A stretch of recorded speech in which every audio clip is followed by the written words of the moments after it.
क्या आपको पता है कि यूएई पे 5 तरह के संकट मंडरा रहे हैं इस समय ड्यू टू ईरान, इज़राइल और यूएस वॉर की वजह से। सबसे पहला जो थ्रेट आया है वो आया है इसका इसका सिक्योरिटी थ्रेट, जो कि पिछले 10 से 20 सालों में इन्होंने सिक्योरिटी के लिए नाम पे जाना जाता है। ये शायद उससे भी ज़्यादा कि यहाँ ये ज़ीरो क्राइम कंट्री है। तो ये बहुत बड़ा इनके लिए एक गुडविल थी, जो कि अब एक चैलेंज में बदल गई है।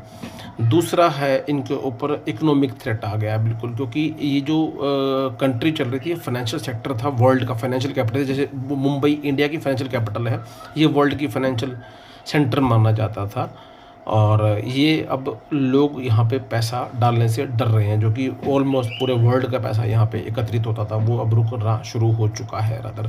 थर्ड है रेपुटेशन रिस्क, जो कि इसने दुबई ने, यूएई ने, स्पेसिफिकली दुबई ने पिछले 10 से 20 सालों में, ईयर्स में जो एक रेपुटेशन अर्न करी थी कि यहाँ पे आप सेफली रह सकते हो। दो यहाँ पे आपको गोल्डन वीज़ा मिलता था, रेजिडेंसी वीज़ा मिलता था, सिर्फ पासपोर्ट नहीं बनता था आपका, आपको ग्रीन कार्ड नहीं मिलता था। बट फिर भी एक रेपुटेशन सी बन गई थी कि ठीक है, आप यहाँ पे रह सकते हो पीसफुली। बहुत सारे लोग 25-25 साल से रह रहे थे वहाँ पे, उनकी वजह से ही ये रेपुटेशन बनी थी। कुछ गवर्नमेंट के काफ़ी सारे एफर्ट्स थे इसके पीछे। तीसरा ट्रैवल रिस्क नहीं है, ट्रैवल तो खत्म हो गया ऑलमोस्ट सभी के लिए, तो क्योंकि कोई फ्लाइट नहीं चल रही।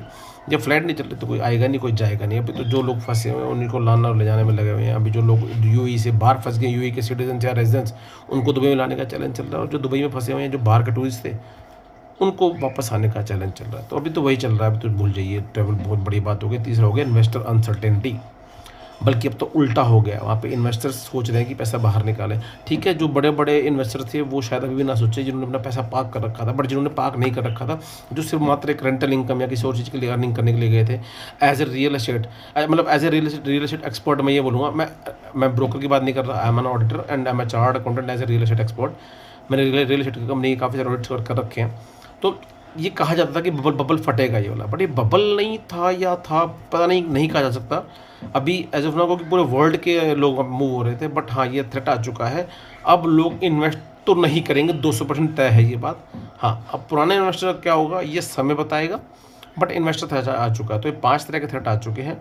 अगर आपको कुछ और लगता है कि क्या और इम्पैक्ट आ सकता है दुबई के ऊपर, यूएई के ऊपर, मिडल ईस्ट के ऊपर, सऊदी अरबिया के ऊपर, ईरान और इजराइल की वॉर की वजह से, जो कि काफ़ी चैलेंज चल रहा है काफ़ी दिनों से, जो कि एक्सपेक्टेड नहीं था कि इतना लंबा भी चलेगा, बट चल गया, तो आप कमेंट में ज़रूर बताइएगा कि क्या आपके माइंड में क्या व्यू आ रहा है। So thank you so much.